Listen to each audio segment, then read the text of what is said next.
इस बीच एक और बड़ी खबर, नेपाल की बाढ़ से अब तक 27 देशों के 403 लोग लापता हो गए हैं। 62 नेपाली और 341 विदेशी नागरिक इसमें शामिल हैं और भारत के 133 लोग भी लापता बताए गए हैं। अमेरिका के 47 और ब्रिटेन के 33 नागरिक इसमें शामिल हैं। ज्यादातर यात्री मानसरोवर जा रहे थे और ये हादसा उस वक्त हो गया। तो नेपाल में आई भीषण बाढ़ के बाद लापता लोगों की संख्या बढ़कर अब 403 हो गई है। नेपाल पर्यटन बोर्ड की नई जानकारी के मुताबिक लापता लोगों में 62 नेपाली नागरिक और 341 विदेशी नागरिक शामिल हैं। इनमें 200 महिलाएं हैं, 203 पुरुष बताए गए हैं। बोर्ड की माने तो जिन विदेशी नागरिकों से संपर्क नहीं हो पाया है वो 26 अलग अलग देशों के हैं। इनमें भारत के 133 हैं, अमेरिका के 47 हैं, ब्रिटेन के 33 नागरिक शामिल हैं और टूर ऑपरेटरों से मिली जानकारी के अनुसार लापता लोगों में ज्यादातर यात्री मानसरोवर की यात्रा पर जा रहे थे और नेपाल में बाढ़ और सैलाब के बाद बड़े पैमाने पर राहत और बचाव अभियान इस वक्त जारी है। प्रशासन प्रभावित इलाकों में फंसे लोगों तक पहुंचने और लापता लोगों की तलाश में जुटा हुआ है, लेकिन स्थिति पर लगातार नजर बनी हुई है ताकि हालात को जल्द से जल्द सामान्य किया जा सके। लेकिन अभी भी वहां पर अलर्ट रहने के लिए लोगों को कहा गया है, यानी कि सैलाब का खतरा अभी भी बना हुआ है। ऐसे में नेपाल के साथ साथ आसपास के जो राज्य हैं भारत के, वहां पर भी अलर्ट रहने के लिए आदेश दे दिए गए हैं। लेकिन हैरानी इस बात की है कि 403 लोग लापता हो गए हैं। ये जानकारी दी गई है नेपाल टूरिस्ट बोर्ड के द्वारा, जिसमें 62 नेपाली थे और 341 विदेशी नागरिक शामिल हैं। 341 संख्या बहुत बड़ी है और भारत के 133 लोग लापता बताए जा रहे हैं जिनसे कोई संपर्क नहीं हो पा रहा है। देखिए, क्योंकि वहां पर इस वक्त नेटवर्क की भी समस्या है, इंटरनेट नहीं चल पा रही है, बिजली गुल है, क्योंकि कई इंफ्रास्ट्रक्चर को भारी नुकसान वहां पर पहुंचा है। ऐसे में एक वजह ये भी मानी जा रही है कि अगर पर्यटकों तक कोई संपर्क नहीं बन पा रहा है तो हो सकता है कि नेटवर्क की कोई दिक्कत हो। लेकिन अभी फिलहाल कुछ भी कहा नहीं जा सकता है क्योंकि वहां पर रेस्क्यू ऑपरेशन चल तो रहा है, लेकिन जो लोग लापता हो गए हैं उनके बारे में कोई भी जानकारी अब तक नहीं मिल पाई है। और जो संख्या अभी जारी हुई है नेपाल टूरिस्ट बोर्ड की ओर से, जिसमें 403 लोग बताए गए हैं जो लापता हैं, जिसमें अधिकतर विदेशी नागरिक हैं और सबसे ज्यादा जो संख्या है वो बताई जा रही है भारतीय टूरिस्टों की, यानी कि 133 भारतीय टूरिस्ट वहां पर पहुंचे थे क्योंकि मानसरोवर यात्रा करने के लिए वो वहां पर गए थे, लेकिन उनसे कोई भी संपर्क इस वक्त नहीं बन पा रहा है। हालांकि देखना यही होगा कि आखिर जो लोग लापता हैं उनके बारे में आगे क्या जानकारी मिलती है। लेकिन भारत की ओर से भी कदम आगे बढ़ाए गए हैं और इमरजेंसी नंबर भी जारी किया गया है और हेल्प के लिए, मदद के लिए भी नंबर जारी किया गया है। और ऐसे में अगर किसी को अपनों की तलाश है या फिर अपनों तक पहुंचना चाहते हैं, उनके बारे में कोई जानकारी लेना चाहते हैं, तो आप नंबर पर कॉल करके मदद मांग सकते हैं। भारत सरकार लगातार ये कोशिश कर रही है कि जो भारतीय फंसे हुए हैं नेपाल में और जिनके बारे में कोई जानकारी नहीं मिल पा रही है, उनके बारे में सटीक जानकारी इकट्ठा की जाए और परिवार वालों तक सूचना पहुंचाई जाए, क्योंकि इस त्रासदी के बाद बहुत ज़्यादा उन लोगों में चिंता की स्थिति बनी हुई है जो लोग भारत से मानसरोवर यात्रा के लिए पहुंचे थे, लेकिन अचानक से त्रासदी की खबर सामने आती है और इसके बाद परिवार वाले चिंतित हैं जिनके अपने मानसरोवर यात्रा के लिए निकले थे। और ये संख्या 133 बताई जा रही है, यानी कि 133 भारतीय टूरिस्ट हैं जो नेपाल पहुंचे थे और अभी उनके बारे में कोई जानकारी नहीं मिल रही है। लेकिन आपको बता दें कि 26 देशों के जो नागरिक हैं वो नेपाल में पहुंचे थे, टूरिस्ट के तौर पर वहां पर पहुंचे थे, घूमने के लिए वहां पर पहुंचे थे, लेकिन इस त्रासदी की चपेट में वो आ गए हैं और उससे कोई संपर्क नहीं बन पा रहा है, उनके बारे में कोई जानकारी नहीं मिल पा रही है। हालांकि इस दिशा में भी अब कदम आगे बढ़ाए गए हैं। ये कुछ तस्वीरें आपको दिखा रहे हैं। पानी के बहाव ने रसुआ जिले में तबाही मचाई है और नेपाल और चीन को जोड़ने वाले लितेरी पुल को भी तोड़ दिया गया है। तो तस्वीरें आपको दिखा रही है, जो आप तीसरी तस्वीर देख रहे हैं, ये नेपाल और चीन को जोड़ने वाली ये पुल जो इस बाढ़ की चपेट में आने के बाद बहता हुआ नजर आ रहा है।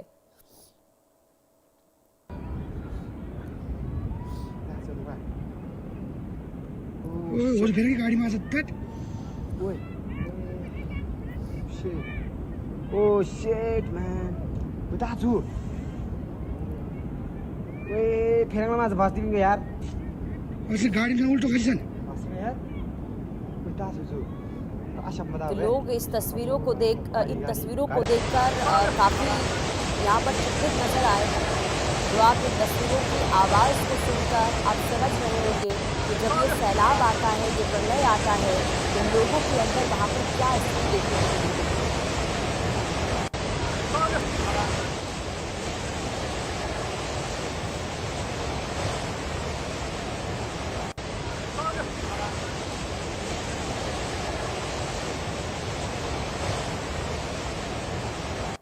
ये पानी की लहरों की आवाज आप सुन रहे हैं। नेपाल तिब्बत सीमा पर भोटे कोशी नदी में पानी का तेज बहाव नीचे आता हुआ आप ये देख रहे हैं। किस गति से तिब्बत की ओर से पानी का ये सैलाब आया और इसके बाद नेपाल में तबाही इस कदर मची, यहाँ पर भारी नुकसान हुआ है। खास करके रसुवा जिले यहाँ पर सबसे ज़्यादा क्षति पहुंची है। और जैसे जैसे देखिए नदी का पानी नीचे आता गया, उसकी रफ्तार और ऊंचाई ज़्यादा होती चली गई, जो आप इन तस्वीरों में देख पा रहे होंगे। और खास करके भोटे कोशी नदी में जब ये बाढ़ आई, रास्ते में आने वाले हर घर इसकी चपेट में आ गए, हर सड़क इसकी चपेट में आई। जो भी चीज़ें इस रास्ते में थी, सब कुछ इस पानी के बहाव में बहता हुआ चला गया।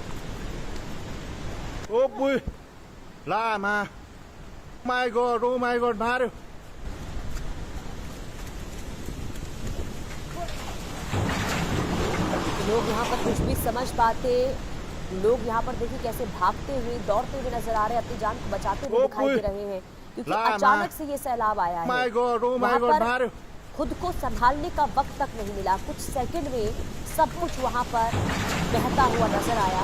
और पानी की ये तेज लहरें आप देखिए, ये बहाव इतनी तेजी गति के साथ आगे बढ़ रहा था कि सब कुछ इसकी चपेट में आता चला गया और वहाँ पर संभलने तक का लोगों को टाइम नहीं मिला है। ये पानी के बहाव को आप देखिए और ये तस्वीर जैसे जैसे सामने आ रही है इस प्रलय की, वैसे वैसे ये पता चल रहा है कि हादसा ये जो था वो बहुत भयावह था। ये जो तबाही थी बहुत भीषण थी, भयानक बाढ़ का ये असर नेपाल के अंदर देखने को मिला है। हालांकि देखिए लैंडस्लाइड से नदी का रास्ता रुका है, जिस वजह से भी ये खतरा बहुत ज्यादा बढ़ा। हालांकि भूकंप से ग्लेशियर फटने की आशंका भी जताई गई है। अलग अलग तरीके से अनुमान जो है विशेषज्ञों की ओर से जताई जा रहे हैं। हालांकि विशेषज्ञ ये भी कह रहे हैं कि ग्लेशियर लेक आउटबर्स्ट हुआ, जिस वजह से भी ये स्थिति वहां पर देखने को मिली है।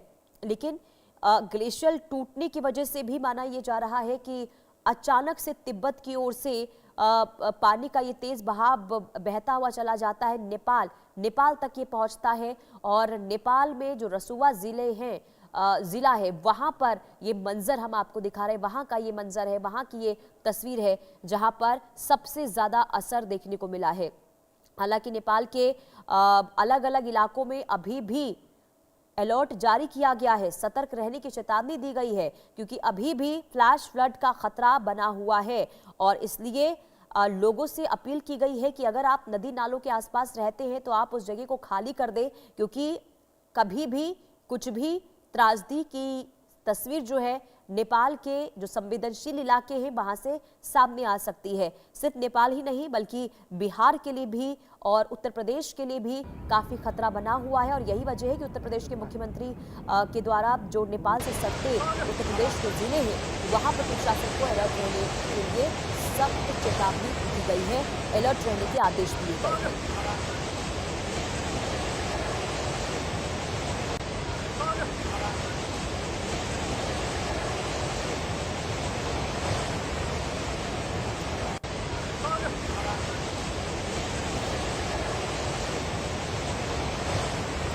दो तस्वीरें आप देखिए जिस नदी में ये बाढ़ का आप सैलाब देख रहे हैं, पानी का ये सैलाब देख रहे हैं, और ये अचानक से आप देख रहे होंगे कि ऊपर से पानी का ये बहाव देखने को मिलता है। बाढ़ ये अचानक से आती है और इसके बाद आगे बढ़ता हुआ जो ये पानी का सैलाब है वो देखने को मिल रहा है।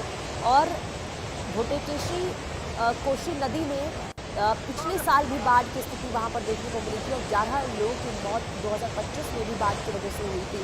लेकिन इस बार भयावह बाढ़ का मंजर देखने को मिला है। ये त्रासदी है, ये प्रलय है, ये कुदरत का ऐसा कहर है कि वहां पर अब नेपाल को एक बार फिर से पटरी पर आने पर लंबा वक्त लग सकता है। क्योंकि आप ये तस्वीर देखिए, आसपास जो भी चीजें थी सब कुछ इस पानी के बहाव में बहता हुआ चला गया। कई सड़कें टूट गई हैं, कई इंफ्रास्ट्रक्चर को नुकसान पहुंचा है। और ये पुल जो आप देख रहे हैं, ये नेपाल और चीन को जोड़ने वाला मितेरी पुल है और ये काफी अहम पुल माना जाता है नेपाल के लिए, चीन के लिए, और ये पानी में बह गया है। संजय मिश्रा संवाददाता नेपाल बॉर्डर से हमारे साथ तमाम जानकारी के साथ जुड़ चुके हैं। संजय, सबसे पहले तो अपडेट बताइए, क्या अपडेट वहां से मिल पा रहा है? रेस्क्यू ऑपरेशन वहां पर चल रहा है, अभी क्या और जानकारी मिल रही है? तो देखिए, मैं आपको बताऊं कि जिस तरीके से वहां की जो जानकारी मिल रही है उसमें तकरीबन 160 लोग जो है वो अब तक 160 लोगों के 100 जो है वो बरामद हो चुके हैं और लगातार अभी जो है वहां पर रेस्क्यू ऑपरेशन जारी है। क्योंकि सबसे बड़ी चीज है कि जो मलबे में जो लोग फंसे हुए हैं उनको निकाल पाना काफी कठिन साबित हो रहा है। हालांकि लगातार जो स्थानीय लोग हैं वो भी लगे हुए हैं, जो तमाम ऐसी जो अगर हम बात करें जो बचाव कार्य में जो लगे हुए जो सेना के जवान हैं वो लगे हुए हैं। इसके साथ साथ में अभी भारत ने जो एक राहत सामग्री जो यहाँ से भेजी है वो कहीं न कहीं निश्चित तौर पे एक बहुत बड़ी राहत देने वाली बात कही जाएगी। क्योंकि जिस तरीके से वहां पर ये आफत का सैलाब आया है, ऐसे में पूरी तरीके से पूरा इलाका जो है वो तबाही की तरफ पहुंच गया है। हालांकि लगातार जो है उन लोग को राहत की सामग्री दी जा रही है और लोगों का बचाव कार्य किया जा रहा है। तमाम जगहों पर जो है वो राहत चलाया जा रहा है, क्योंकि ये छोटा इलाका नहीं है, बहुत बड़ा इलाका तबाह हुआ है। क्योंकि जिस तरीके से कल ये सैलाब आया है, ऐसे में ये पूरी तरीके से तकरीबन अगर कहा जाए तो कई ऐसे छोटे छोटे जो कस्बे टाइप के हैं पूरी तरीके से उसको तबाह कर दिया है।